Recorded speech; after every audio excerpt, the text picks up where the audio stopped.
Let me pull this up and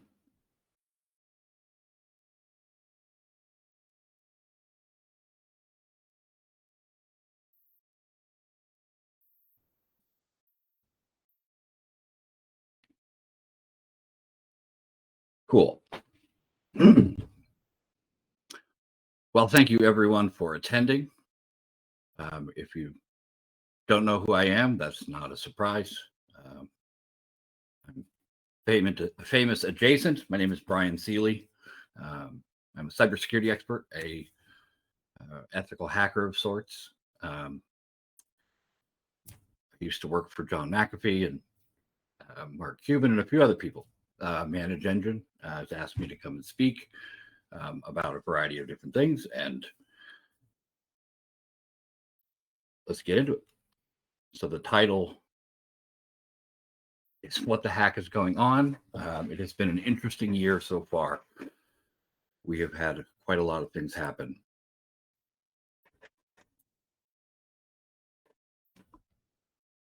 Oh, there we go.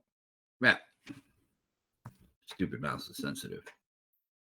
This is the most common question I get, which is, how did you get started? Well, one of the most common. How did I get started in IT? This was 1984. I was 2 years old.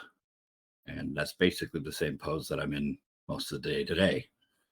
So my mom sent me that photo before she passed away, telling me, she's like, you got to use this in your presentations and show them how cute you were. I'm like, yeah, that's what everyone wants to see. But now I can't take it out. This was the first news story I was ever a part of. Kind of how I got into hacking and cybersecurity full time. I was trying to demonstrate a series of problems with Google Maps, Yelp, white pages, any business directory. So if you have a map and you have businesses on it, and if I go and look for something, it's not set in stone like it would be in a Yellow Pages book. If you can manipulate the results to be in the top 10, for example, the top 3 people get 95% of the phone calls. If you can manipulate the results to be there and push everyone else out, it's a huge advantage. People had found out how to do that. So using those techniques, I made a series of funny business listings that I still think are funny today. It's the reason my daughter says that she thinks I'm a child with a debit card. She's not completely wrong. This was Edward Snowden's super secret hiding place in the United States White House lawn with the picture of Derek Zoolander from the movie. This was in the Washington Post. There was a snowboarding shop inside of the White House called Edward Snowden, and it wasn't attributed to me. But this was, I think I did my TED Talk a couple days before April 14th, and this was built for my TED Talk. I probably built it around the first week of April that year, 2015. And this was a year after I had done this in the first place. This was to showcase that Google had told the Secret Service they had fixed the problem, and the problem was not, in fact, fixed. So this is about as technically deep as I'll go about this. People wanted to know how. So what you can see on the map here is the A result and the B result only have one subtle difference. The number of reviews, as well as the area code and phone number. So the 202 area code is Washington, D.C. That's correct. When you build a fake listing, and you in this way, and this doesn't work anymore. There are still fake listings that are achieved by other means, but this hack didn't. This took minutes, and I was able to put things anywhere I wanted on the map, any part of the country, any part of the world. So I ended up pranking North Korea, Russia, a few other people. That address is exactly the same. I put the location as to be the exact same, but the phone number that I have was a marketing phone number, and that phone number forwarded to their number. So they were able to receive calls if they called me, and it wouldn't just come to me and I had to pretend to be the Secret Service. So I flagged the original location from a 5, 6, 7, 8, 9 accounts. And when it finally disappeared because it had been flagged so many times, mine became the default and phones started to ring. And that was a really big panicky sort of moment when you realize that it actually worked really, really fast. And then I had to go tell somebody so I wouldn't go to jail.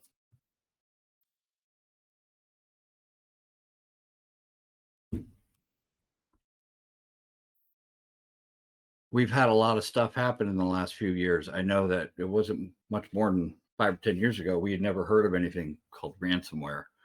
And hell, if anyone on the webinar is remembers the 90s, most of the websites didn't even have HTTPS, which is like a 12-year-old could be in charge of the internet if you went back in time. It's really, things have really evolved and at a really rapid pace. From a high level perspective, how can we categorize the different types of hacks that we know? This is the breakdown based on FBI Internet Crime Center research from, I believe, 2019 or 2020. They're a little slow on releasing details, but 58%. Before anyone types in the chat or something that this isn't 100%, there's more than 100% total. This is because multiple things get used every attack. So it could be a web attack and social engineering and credentials. So you'd have to spread them out. Malware usage is the number one. How do you get malware? It can be downloads. Usually, if it's on the web and you're downloading it, it's because you shouldn't have been where you were. It could be a pirated movie, pirated software. Most people aren't brazen enough to just create bad malware and put it on a website and say, here, click here. But sometimes things get infected, and that's one of the mechanisms for delivery. Social engineering is people hacking, tricking people, being deceptive, lying, fraud, whatever you want to call it. Sending someone an email saying, I need money for this reason, pretending to be someone else, pretending to be an injured person, a sick person. I have all this extra money. I need someone to help me carry it. Whatever the Nigerian prince stories are. The wife of, I got an email not an hour ago, the wife of Muammar Gaddafi from Libya. I didn't know he was married. Emailed me directly saying that she wants me to help her get money out of her country. I don't believe that's really her. I get a lot of emails from people who claiming to be in the armed forces in the United States, but they're deployed, Syria or Afghanistan or whatever, and they need help getting home, or some emergency comes up. They might not ask you for the money right away. They might play it slow to build trust. They've got nothing better to do. So that's all social engineering. It's tricking people to doing something stupid that the computer wouldn't fall for, because the computer doesn't care about you. 26% is what would be considered hacking. 15% would be website attacks, like SQL injection, or, and I don't know how they differentiate on all of them. I mean, SQL injection would be considered hacking. So credential compromise is, let's say you have MySpace and you have your username and password for MySpace is myname@gmail.com, password 123. But you also use that same set of credentials to log into Gmail.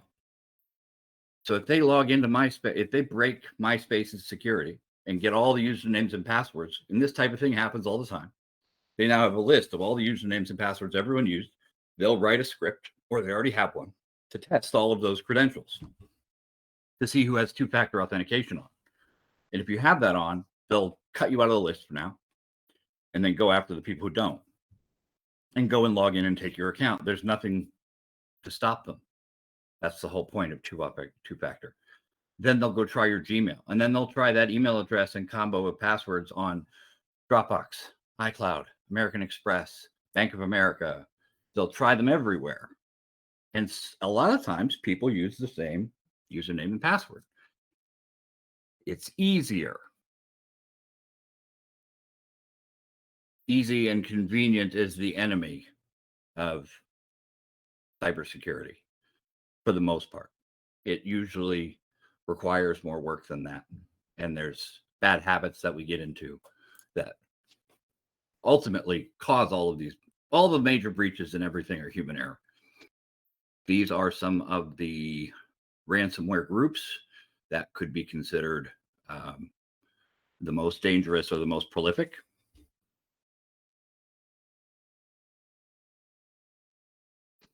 I'm going to set a timer because one of the things about being a public speaker and being someone who likes to talk is that I'll talk forever, and it will not even be an issue. Like this could be another 17 minutes or 8 hours, depending on if I get on a roll. And I know there isn't anyone who would want to stay on for more than an hour, let alone 8. It goes from a learning experience to a hostage situation.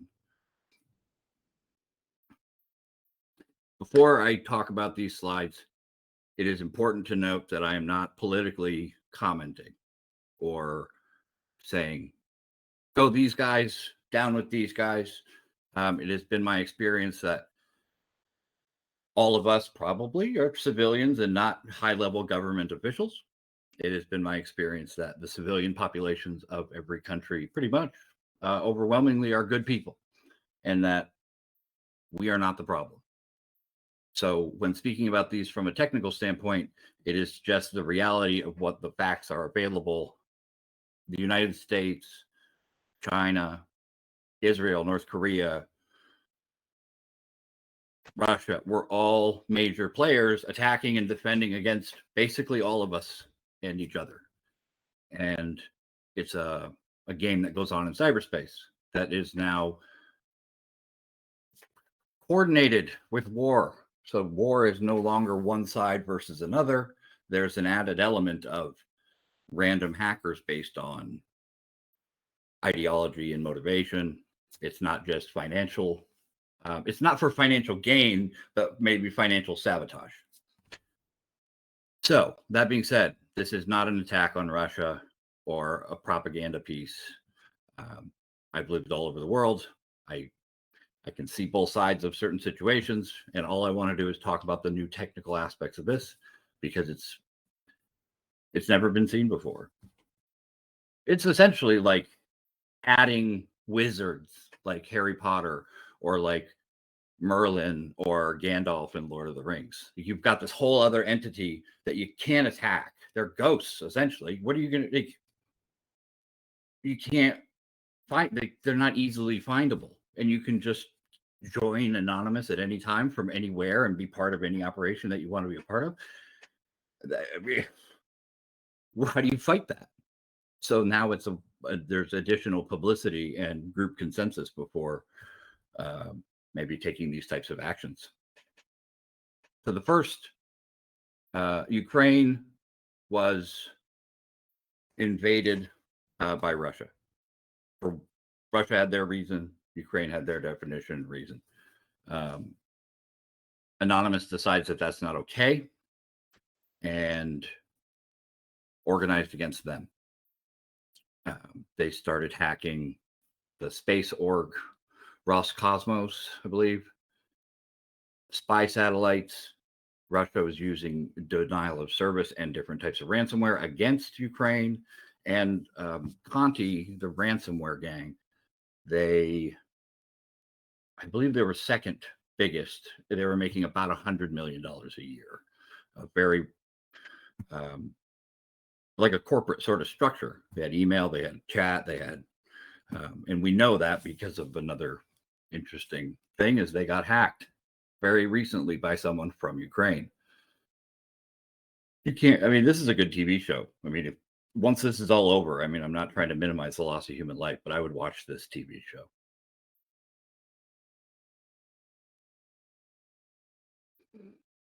Anonymous took over television networks and streaming channels and replaced Russian content with footage from the Ukrainian conflict, which is like it's like kind of what I did with Google Maps. I renamed a concentration camp with a South Park joke in North Korea. I renamed the Russian embassy. I made it a Orthodox church with a not a good picture of Putin, which is probably the reason I'll never go to Russia. You never know how long somebody will hold a grudge for a joke.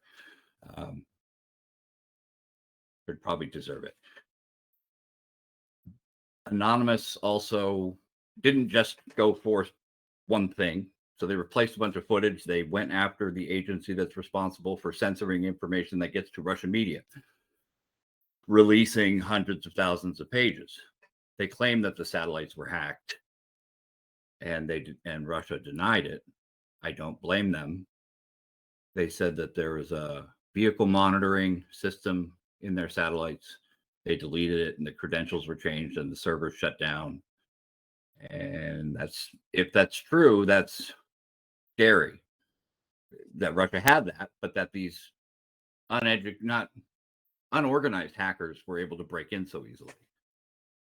Could it have been false confidence? Could it have been? I mean, these guys aren't all magic geniuses. They're tenacious and disciplined and working harder, and they're obsessed and working for a cause that usually outpaces people who work a 9-to-5 who are just sort of doing their job. If you're going for an ideology and trying to help other people or stop war, like that seems to have more higher motivation.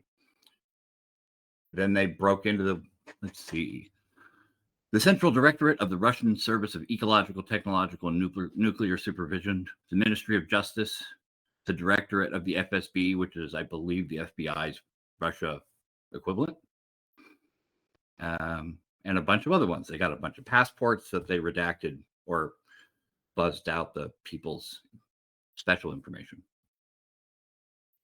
And this is, I think, where there was a rumor about Kaspersky's endpoint security having compromised parts or built-in backdoors. And that's been a controversy in the news. I don't talk about it much, but it's not really my place. The journalist, arguably one of the best cybersecurity journalists in the world, and friend of mine, Brian Krebs, he broke the Target and Home Depot credit card breaches. He's the best there is, period, at researching and tracking people down. And I believe he talked about it in his book, Spam Nation. He went and learned Russian so he could go on Russian cybersecurity hacking forums to be able to read what was going on. Like, who teaches himself Russian? That's just bonkers. The guy's really committed. He did this series on Conti ransomware group. A whole bunch of chat logs got leaked, information on how they ran, I believe source code and a bunch of other things. Up until that point, there was a lot of certainty, but still a lot of pushback from people about whether Conti was Russian, or it was Russian adjacent, or linked somehow to Russia, or were they in Russia? And people pushing back and be like, you can't say that for sure. You don't know. You just are anti-Russia. The ransomware group had most of its members in Russia. Some were in Ukraine, which isn't that big of a surprise. They're not mortal enemies or by any means. Most people have family or friends in Ukraine or vice versa, which is what makes this really even more heartbreaking. There was people all over the world, let's say, for Conti. But they're a Russian organization. They went to Russia's defense when Anonymous decided to attack. They're like, we'll attack anyone back who attacks Russia. Okay. What people have found out for the last few years about ransomware is if you plug in or if you have Wireshark installed, it might not run because it thinks that you're trying to monitor ransomware spreads. So if the software thinks that you're trying to catch it in the act, it won't run. It's kind of like there's a video game, Mario, and I believe on Super Nintendo there's these little ghosts, and if you look at them, they're fine. As soon as you turn your back, they come at you. Oh, cats also do that. If you turn your back, the cat will creep up on you. If you also plug in a USB keyboard that has the Russian language, which you can buy on Amazon or anywhere for less than $20. I think I have. Yeah, I have one. It's lightweight, waterproof, has all Russian letters, including commonly missed ones. Like, why would keyboards have missed ones? But having the Russian keyboard and Russian language installed on your operating system has been known to prevent ransomware from executing, because they don't want to get caught by their own government attacking Russian infrastructure. So it's not just a political thing, or not just a monetary thing. It's if you can get money from companies outside of Russia, great. Also harming their infrastructure, great, but don't hurt people here. It could be that, or it could just be we don't want local authorities who have jurisdiction over us, because Russia isn't going to extradite anybody, and that's part of the game. So it would not be a bad idea to find a Russian keyboard or install Wireshark and never use it. It might prevent ransomware better than most antivirus. Just my 2 cents.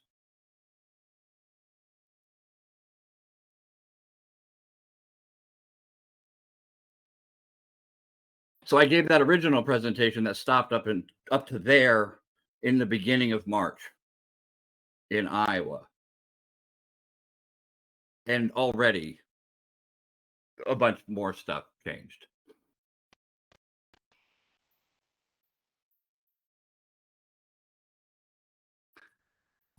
Lapsus, a gang of hackers, I guess. They don't do ransomware, but they break into high-profile targets. They've been doing it for a while. They are probably responsible for the Electronic Arts EA breach, which happened right after a friend of mine went to go work there as the enterprise security director. He had a bad week.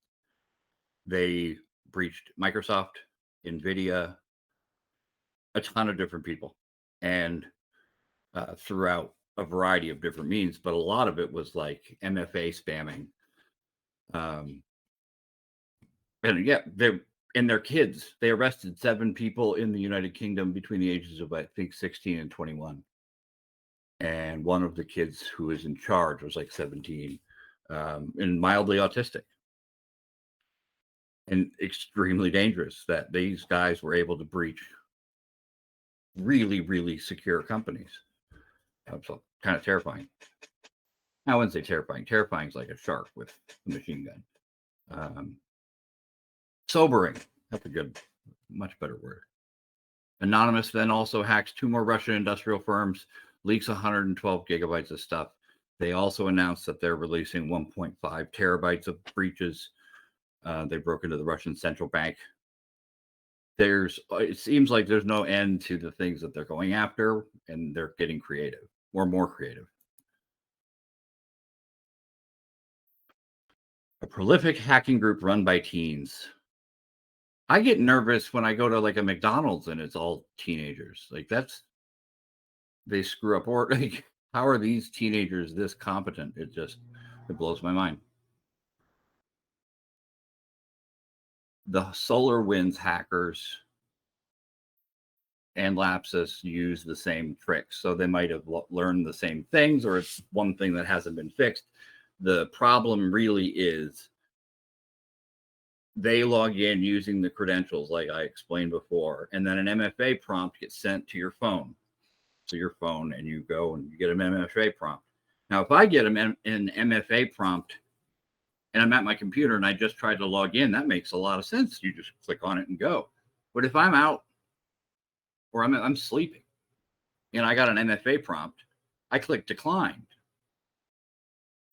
That's someone trying to hack you. Or what actually happened for me a few times was that my VPN was still on and it was trying to reconnect, and it needs the credentials and it needs the authorization. And instead of just having approve, deny, what there needs to be is, what if you ever signed into Microsoft, they give you options. It says, please click the prompt with the number that you see on the screen. So it says, here's number 70. And then you, on your phone, you get 40, 60, 70, 90. And you have to click it. And you have to click it within a certain amount of time. If you see that prompt and you didn't initiate it, don't do anything. Notify security, change your password. That's it. Go back to bed.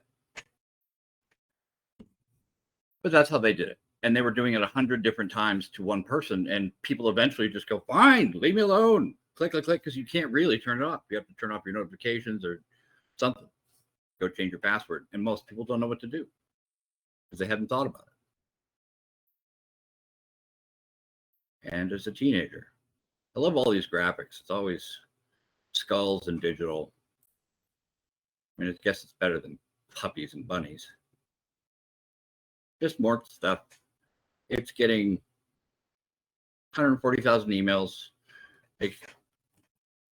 This is every major company. Then they're starting probably at government agencies and going down the list. They're going at companies and going down the list. And they've been able to breach a ton of them.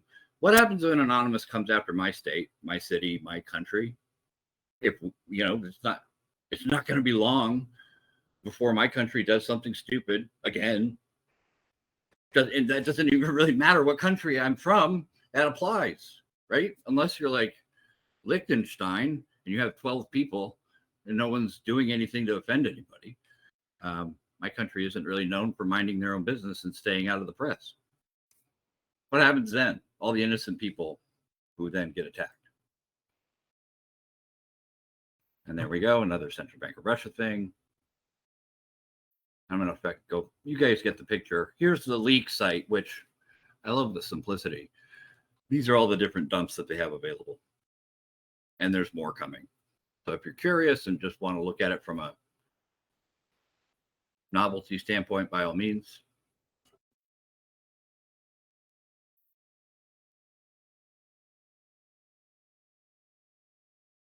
And I'm going to be providing this PowerPoint to ManageEngine to be able to distribute to anybody who wants it. So, and if you have questions about it, you can go and ask me online.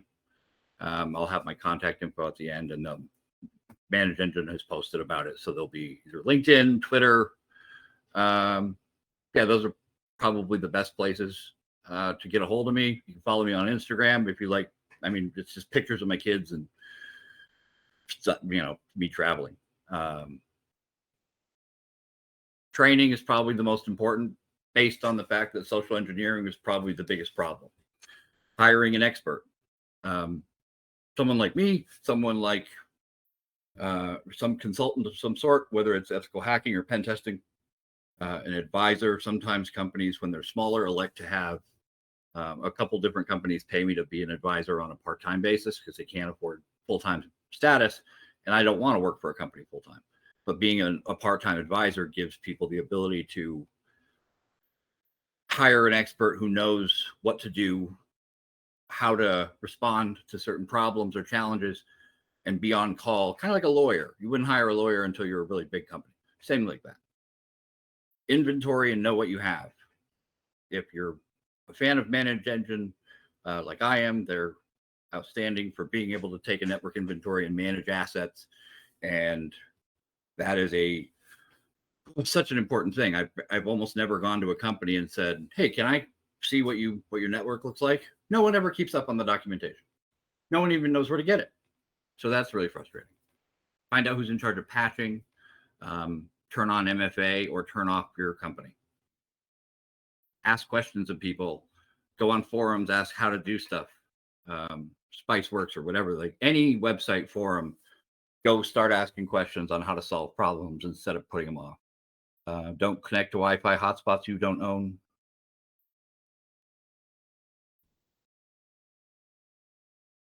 Use an application code is more secure than SMS. Pen testing, hire engineers that are obsessed, like someone who is on a computer at 2 or goes to DEF CON or Black Hat or talks about it all the time or is really passionate about it. Find out if you can't find out which device has the most traffic outbound in your network, then you don't know enough. Same with inbound. Your backups need to be protected from changes, immutable. You need to be able to have a good backup strategy. You need to test your employees, train them, and test them again. Keep people reminded of security postures. And I'm going to skip this one. Just go to this. Feel free to add, like, subscribe, all those weird things that every single person now says. Thank you for attending the webinar, whether it's 5 of you or 500. I appreciate it. And yeah, love to engage with you sometime and talk tech.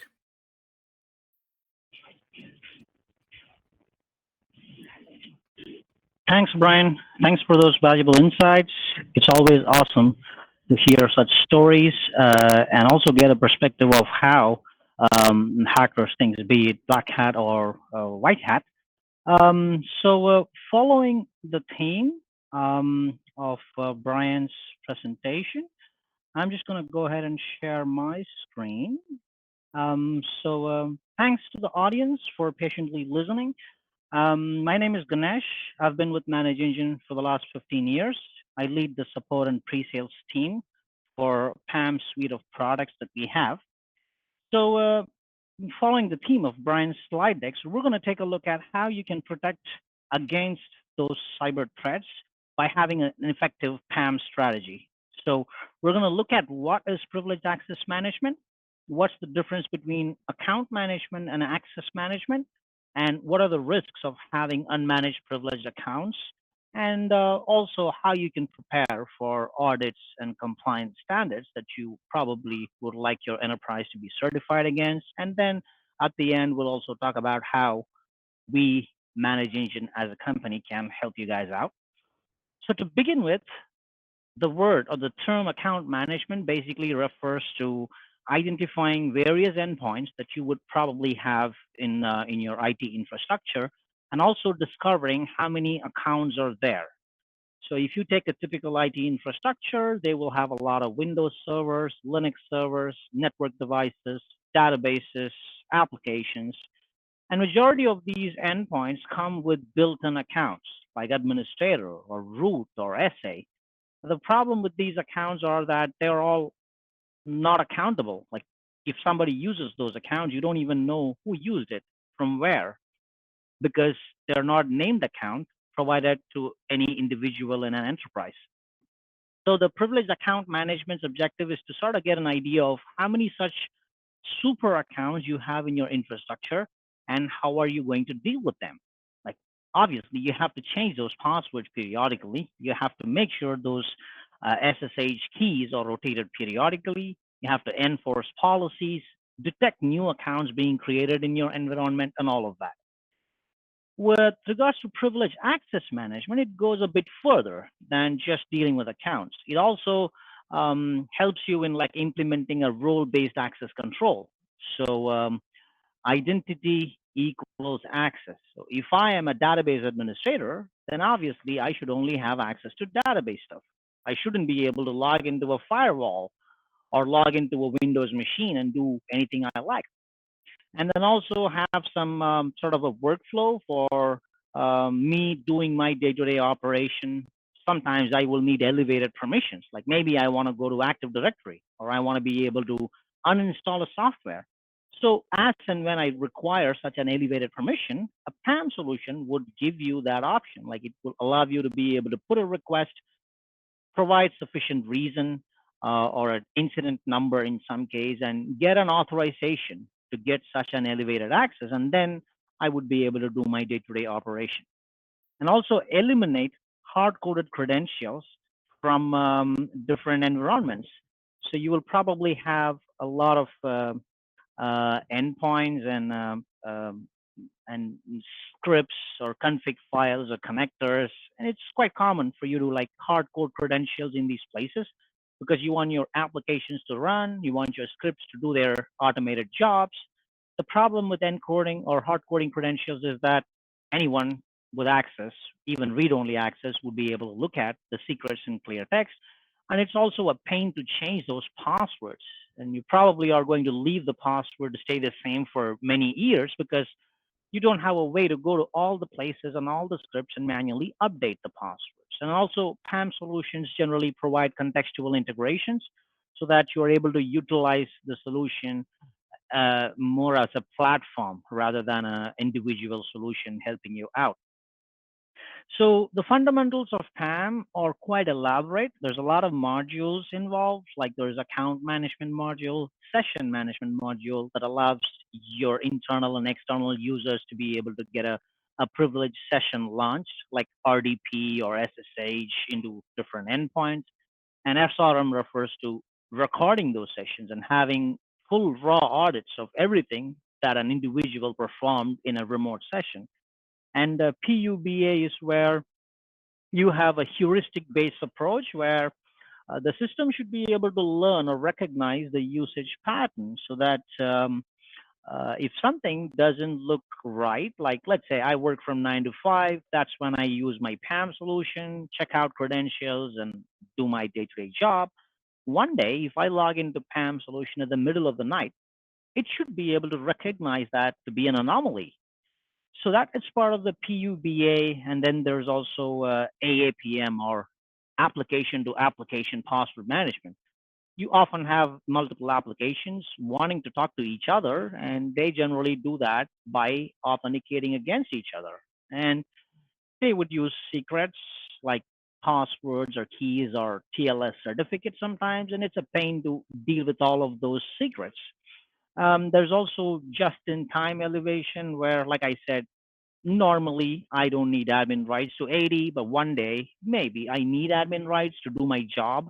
I should be able to get admin rights without compromising security, at the same time keeping it simple and convenient for users to be able to gain access. These are the typical modules and the PAM solution contains.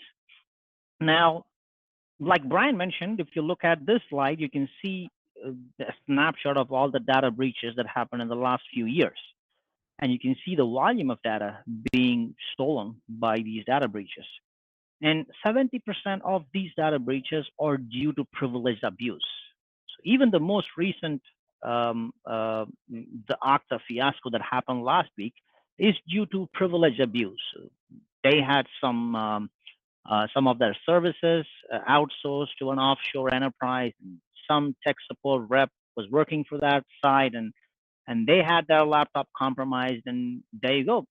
Okta is all over the media, and headlines are screaming about what happened and whatnot. So having one privileged account being abused can impact your entire enterprise. And typically, privilege abuses are done through phishing, social engineering, insider threats, malware, or remote attacks. It's quite easy to use one of these mechanisms to be able to try poking a hole in any of your enterprise network and see what comes. I mean, it doesn't even have to be an accurate, strategically planned operation or anything. It's sort of like throwing a big net and see what we can catch. Um, there's also problems with these unmanaged accounts that are, well, generally they're not reviewed periodically. There's no monitoring. It's quite common for people to share these account credentials in instant messages, or some people think it's a good idea to just put them in a very secured Excel sheet and just share between each other so they all can use the passwords or keys whenever it's required. And when somebody needs access, it's quite common for us to make them an admin and then forget about it. So they're going to remain an admin as long as they want, unless you remember to go back and remove them from the respective admin group. So that's a challenge. And there's also the problem of lateral movement. Say you have an engineer who needs to fix a printer problem. So you decide to make that user a domain admin, and the user did go to the respective machine, worked out the problem with the printer, and the printer is working fine. But the problem is you don't know where else this individual went because you made them a domain admin. They could have gone anywhere inside the domain, to any machine, or even to Active Directory. So such undetectable lateral movements are always a problem. And then you will always have employees and personnel move from one team to another team, or it's quite common for people to switch companies. And so these ex-employees, typically, they will create accounts for them in whatever applications or endpoints you had given them access to. Like, to think about it, like you have a very critical database, and let's say Ganesh used to work for you for a couple of years, and while working, Ganesh created an account called Ganesh in that database, and then he left the company. He is no longer with your enterprise, but there's still an account called Ganesh inside your critical database. Imagine how serious of a problem it'll be. Now imagine the same thing happening across your endpoint. What if Ganesh was a Linux admin having local accounts on all Linux boxes? What if Ganesh was your network engineer and he has created accounts in firewalls, switches, routers? So it's quite easy for ex-employees to be able to gain access if you do allow them to create such local accounts or not take care of such privileged accounts. And then there's also audits and compliance requirements. So companies are being more privacy focused and security focused these days. So you probably know about PCI DSS or ISO or NERC. These are compliance standards that offer you a list of checklist items. So you could just tick them off and make sure your enterprise is completely secure by following those enterprise grade standards. And GDPR is purely focused on privacy. So if you are having a lot of endpoints and applications with PI data, then you should have a way to be able to anonymize the data upon request, or even delete any personal data if somebody requests you to. So you need a PAM solution if you were to like tackle these requirements of being compliant with PCI standards or ISO, IEC standards and whatnot. So if you're still thinking about like, do you really need a PAM solution? You can very easily decide by just looking at these questions. Ask these questions and find out what the answer is. So do you guys know how many privileged accounts you have in your infrastructure? So like I said, there's tons of endpoints, tons of people working for your enterprise. You probably have external vendors and contractors helping you out in like deploying solutions or solving problems. Do you really have the total number of privileged accounts you have in your infrastructure? If the answer is no, you're going to need a PAM solution. And then are you rotating all of your privileged account passwords, SSH keys, and TLS certificates in your environment? It's not easy, right? So different endpoints work different ways. There's different protocols. There's different mechanisms for changing these secrets. So are you doing them at least like every 45 days? I won't go overboard and ask you guys to change it every day or every 30 days, but 45, I guess, is a standard security practice to be able to rotate your passwords periodically. And completely, not just half of your secrets, like changing all the Windows passwords because it's easy, and not even looking at SSH keys won't cut. So if you don't rotate all of your secrets every 45 days, then you're going to need a PAM solution. And do you have a system in place for people to be able to put a request to get elevated permission? Maybe I am a DBA, and one day I want to log into a Windows server where my database is running, and I want to run Microsoft SQL Studio as an admin. Then you need a PAM solution to give such fine-grained access. I'm not talking about making this user a local admin. I'm talking about giving them the exact permission they need, which is to just run SQL Studio, log into the database, and do database administration. I don't want this user to go to control panel or uninstall stuff or delete my files from E drive. So that level of fine-grained permissions are required. And if you don't have such a system in place, then you should start looking at one. So you have a way for external users to request and gain access to your internal infrastructure. It's quite common for enterprises to like create admin accounts or Active Directory accounts for external vendors and consultants and contractors when they don't really work for you. They're not part of your payroll. Why would you create Active Directory accounts for them? And if you don't, how are you going to give them access to one of your servers to do their service? So you need a solution, a PAM solution, to be able to handle these requirements, to eliminate hardcode credentials, like I mentioned earlier. If you have scripts, config files, connectors, application files where you have credentials to automate things, or if you use automation tools like Ansible or Chef or Puppet, CI/CD pipelines, or even RPA tools like Automation Anywhere, bots, those sort of things will require credentials to do their job. And if you don't have a way to give out credentials to them on a need to know basis, on a least privilege basis, then you need a PAM solution. And finally, if your company is planning to undergo any form of security or a compliance audit like PCI or ISO, you will definitely need a PAM solution to tackle all the checklist items, to tackle all the requirements and security standards. So this is a quick checklist to give you an idea of what you can do. Like, how do you start your PAM journey? Where do you begin to go the entire road? The first step would be to identify unwanted accounts, delete them. It's quite common for enterprises to like have hundreds of service accounts that nobody knows why it's even there. So PAM solutions can help you with that by doing a quick scan and telling you in which machine, in which services, or maybe in scheduled tasks, a domain account is being used. So now you know which ones are really being used. So it's safe for you to delete the ones that are not really being used in your network. And remove people from being part of domain admin or local admin groups. It's always a big problem.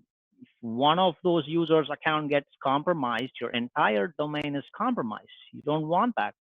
Always have a PAM solution as a proxy, as a gateway. Somebody needs domain admin rights. It shouldn't be their own account having domain admin rights, or it shouldn't be that they have an admin account and password with them that they share with 20 other people. Nope. There should be no requirement for people to have passwords in plain text. There's no need. The only need for someone to know passwords in clear text is to type it somewhere. And if you have a PAM solution, we can take away that requirement. We don't want people to type usernames and passwords and login. We can give them a PAM solution. So they log in, they put a request, they click on connect button, and bam, they're logged into a 80 or to a secured endpoint and do their job. And everything they do also gets recorded if you have a PAM solution. Rotate your passwords periodically. Disable root access. I'm sure majority of you guys are already doing it. If not, you shouldn't have root account having remote access. It should always be local elevation where someone can log in with a different account and then elevate locally as root. Implement network segmentations. Let's say you have 500 users working in your enterprise. They all have a corporate laptop provided to them, a company-owned laptop. They used to travel a lot and they work from different coffee shops. They connect to public Wi-Fi's, and somehow one of them get their laptop infected by a malware. It's quite common for something like this to happen, right? Now imagine they come back to office, they hook their laptop to the corporate network, and there you go. Suddenly, the malware spreads like a wildfire inside your network. I'm sure you have antivirus solutions, but antivirus solutions are not always effective against very new threats. I mean, it generally needs at least a week's time for the antivirus companies to catch up, get the right signatures, and start identifying something as a virus or a malware. So there are some anti-malware solutions that perform a bit better, but still, you're not completely safe when you have all of your end users, especially non-IT users, having their laptops being connected to public Wi-Fi and working from different locations. So having network segmentation will save you. If I come to office and if I will hook my laptop into our corporate network, even if my laptop is infected by a malware, there will be no problem in our enterprise because frankly, my laptop, even with the corporate VLAN connection, I wouldn't have access to any of your sensitive infrastructure. Like I can't connect to a switch or a router or an Active Directory. It's all behind a separate network. And there's a PAM solution sitting in between, watching and monitoring and providing access all day long. Configure a gateway approach so that when people need access, it's not always direct access. It should go through multiple hops, preferably using multiple protocols or multiple port numbers that are completely random. So that way, there's no clear path of how to go from point A to point B. But at the same time, your users can go to those places and do their day-to-day jobs without compromising security. And have workflows where if I need access to go to a database, and let's say I work for a Linux team, I should be able to put a request and get an approval, not just from my boss, but also from the database team's boss. Because it doesn't belong to one team. It belongs to multiple teams. So they all should have a say on whether or not I should be granted privilege access to that database. And always have full record of audits. And I'm not just talking about raw log audits or event logs. I'm talking about everything, every single command, every single mouse movement and action or an operation done inside a remote desktop session should be fully recorded because we don't know what the future has. You might have to go back and find out what happened during an RDP session. So it's always good to have a recording in place. So how does ManageEngine fit into all of these requirements and problems? Well, we have a suite of PAM products starting from Password Manager Pro. It's a pretty good solution for a small to medium enterprise. And if you were looking to start your PAM journey, it would be the right solution. It's got all the basics of PAM. Like I said, it's got the full-on account management area. So you can discover all of your accounts, rotate the passwords, and set up a basic access control and all of it. And then we have PAM360, which is our unified solution. If you are a medium to a large sized enterprise, then you probably will be looking at PAM360 because it's got all of the capabilities of all the other products and much more.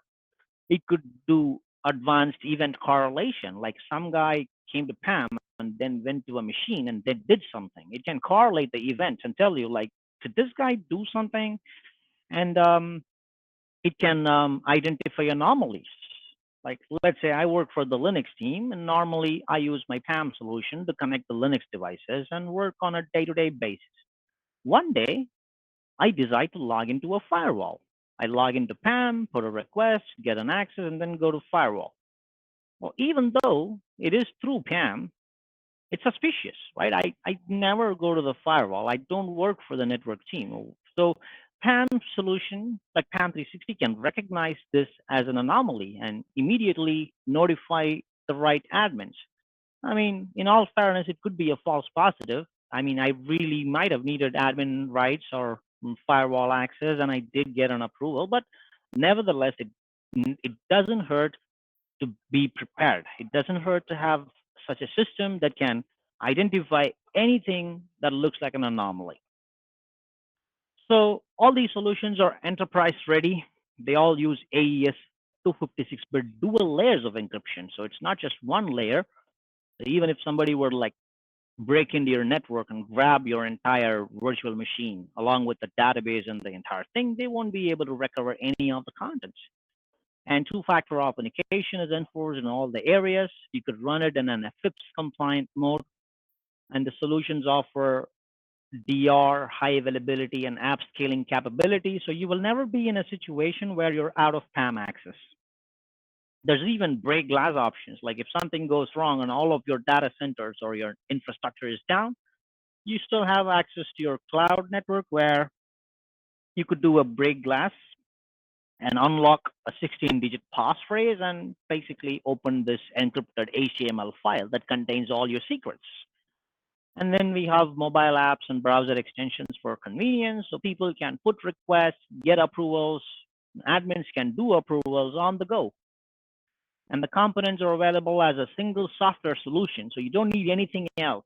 Just grab a virtual machine, download our solution, and deploy it. It could be a Windows machine or a Linux machine. We support both platforms. And everything required for the system to function are all built into it. Like you don't need a web server or a database or anything. There are no prerequisites. And you can use the built-in PostgreSQL database, or you could use your own corporate MS SQL database. Or if you prefer running it on cloud, or if you prefer having it in a infrastructure as a service vendor like AWS or Azure, we do have that option. We have the solution listed in Azure and AWS marketplaces, so you could easily fire a virtual machine with this solution pre-installed on it.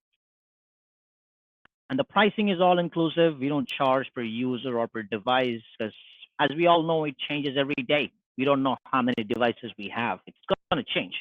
You'll probably create 5 virtual machines every day and delete a couple of virtual machines. So it's not practical to have a licensing based out of end users or endpoints. And we have different models, like you could go for an annual subscription or a perpetual model, and it's a multi-tenant solution. So if you have 5 different offices on 5 different cities, you could still deploy the solution and get a holistic view of all the endpoints in all 5 regions and manage them with a single console. So that's pretty much what I have for today's session. I hope the session was informative. We'll spend some time for Q&A. If you guys have any questions, you can always type the questions, and I'm just going to go ahead and read the questions and respond to some of them. Yep, the slide decks, we'll be sending those slide decks over email, so you will have access to both the presentations.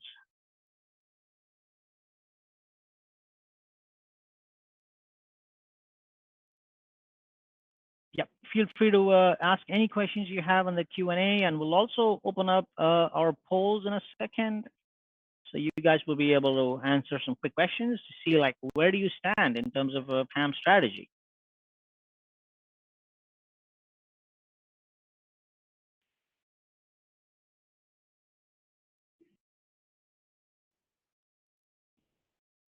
Awesome.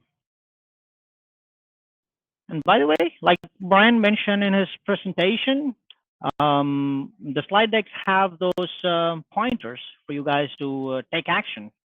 Both the slide decks have some valuable information about what you should do to start bolstering your enterprise security. Where do you start and how do you go from there, and how do you mature your PAM evolution? Get to a stage where you're not just safe from internal attacks, but also from external threats.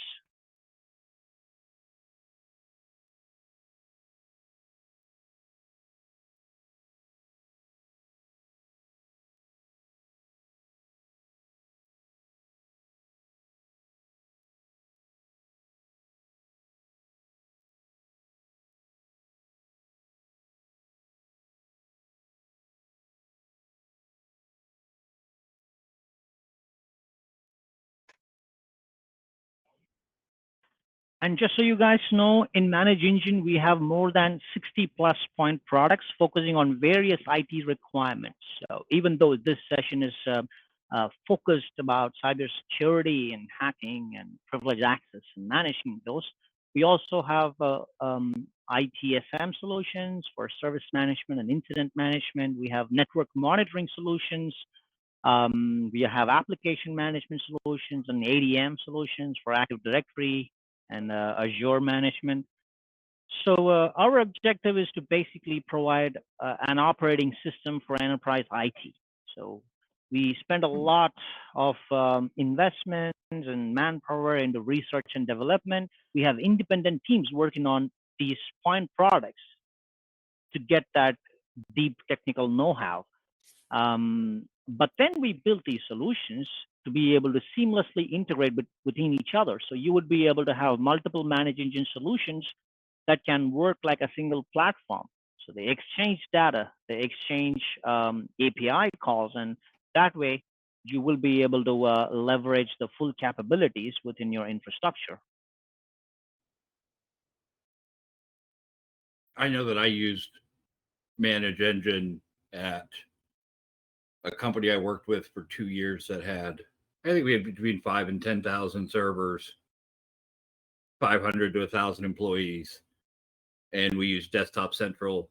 It replaced SCCM. We're able to do patch management, able to do it would be just all the Active Directory pieces, changing passwords, figuring out whose passwords were expiring and triggering a bunch of errors.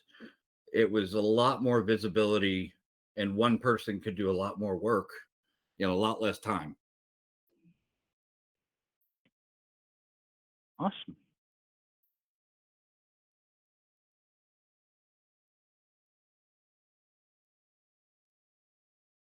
And Bryan, we were there in JISIC event, so we usually participate in JISIC event every year. I met a couple of your colleagues at one point.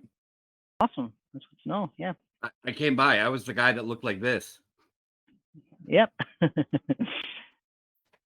But I was over at the Spire Solutions booth. Mm. One of the sponsors on the lanyards and everything. They have Spire Solutions, and they brought me on to do speeches for them, and so I'll be going over to Dubai 3 or 4 times a year, as long as it's not in the summer. Because look at how white I am; I will die. It is so hot there in the summer. Yeah.